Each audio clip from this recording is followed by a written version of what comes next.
محترم سامعین و ناظرین کرام،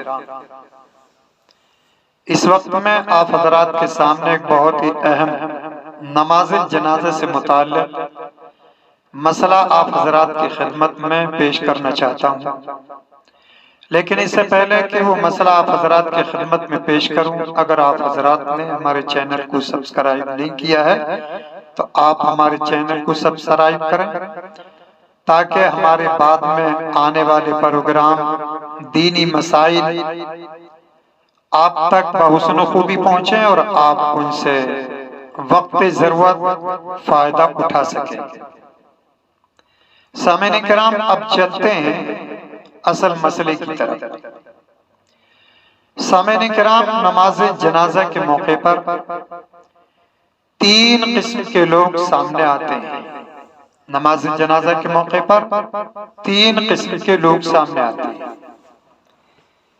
لوگوں کی ایک قسم وہ ہوتی ہے جو نماز جنازہ پڑھتے ہیں زمین پر کھڑے ہو کر۔ زمین پر کھڑے ہو کر کے پڑھنے کا مطلب یہ ہے کہ وہ جوتوں کو، چپلوں کو پیر سے بالکل نکال کر کے الگ کر دیتے ہیں۔ اور دوسری قسم ان لوگوں کی ہوتی ہے جو بالکل جوتے چپل پہن کر کے نماز پڑھتے ہیں۔ جوتے چپل پہن کر کے نماز جنازہ پڑھتے ہیں۔ اور بعض وہ لوگ ہوتے ہیں جو زمین پر بھی کھڑے نہیں ہوتے اور جوتے چپلوں کو پہنتے بھی نہیں، بلکہ جوتوں چپلوں پر کھڑے ہو کر کے نماز پڑھتے ہیں۔ جوتے چپلوں پر کھڑے ہو کر کے نماز پڑھتے ہیں۔ تو اب ان تینوں قسموں کا الگ الگ کیا حکم ہے؟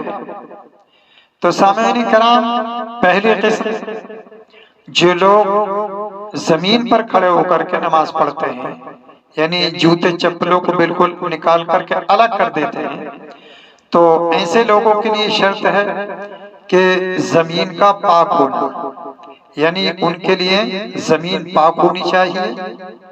اگر زمین ناپاک ہے تو ان کی نماز نہیں ہوگی۔ اسی طرح سے دوسری قسم وہ لوگ جو جوتے چپل پہن کر کے نماز پڑھتے ہیں۔ دیکھیے، اگر جوتے چپل پہن کر کے ہم نماز پڑھ رہے ہیں تو اس شکل میں زمین کا بھی پاک ہونا شرط اور اسی طرح سے جوتے چپلوں کا بھی پاک ہونا شرط۔ جوتے چپلوں کا پاک ہونے کا مطلب یہ ہے کہ ان کے نیچے کا تلا بھی پاک ہو اور اوپر کا تلا بھی، یعنی جس سے پیر ٹچ ہو رہا ہو وہ بھی پاک ہو، اور نیچے کا تلا جو زمین سے ٹچ ہو رہا ہے وہ بھی پاک ہو اور زمین بھی پاک ہو۔ اگر ان میں سے کوئی بھی چیز نہ پاک ہے، یعنی اگر زمین نہ پاک ہے تو بھی نماز نہیں ہوگی، یا اس طرح سے جوتے کا تلا نہ پاک ہے، جوتے کا اوپر کا حصہ نہ پاک ہے، تب بھی نماز نہیں ہوگی۔ اسی طرح سے تیسری قسم جو جوتے چپلوں پر کھڑے ہو کر کے نماز پڑھتے ہیں، تو دیکھیے ان کے لیے شرط یہ ہے کہ جوتے کا جو اوپر کا حصہ ہے، جوتے چپل کا اوپر کا حصہ وہ پاک ہونا شرط ہے۔ زمین چاہے پاک ہو یا نہ پاک، اسی طرح سے جوتے چپل کا نیچے کا تلا پاک ہو یا نہ پاک، اس سے کوئی بحث نہیں۔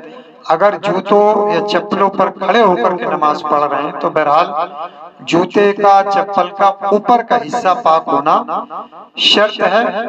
اگر وہ ناپاک ہوگا تو اس شکل میں چاہے زمین بھی پاک ہو، نیچے کا تلا بھی اس کا پاک ہو، اگر اوپر کا حصہ ناپاک ہے تو نماز نہیں ہوگی۔ اور اگر اوپر کا حصہ پاک ہے اور زمین یا جوتے چپل کا نیچے کا تلا وہ چاہے پاک ہو یا نہ پاک، بہرحال نماز صحیح ہو جائے گی۔ امید ہے کہ مسئلہ آپ حضرات کے سامنے، امید ہے کہ اچھی طرح سے مسئلہ آپ حضرات کی سمجھ میں آ گیا ہوگا۔ وآخر دعوانا الحمدللہ۔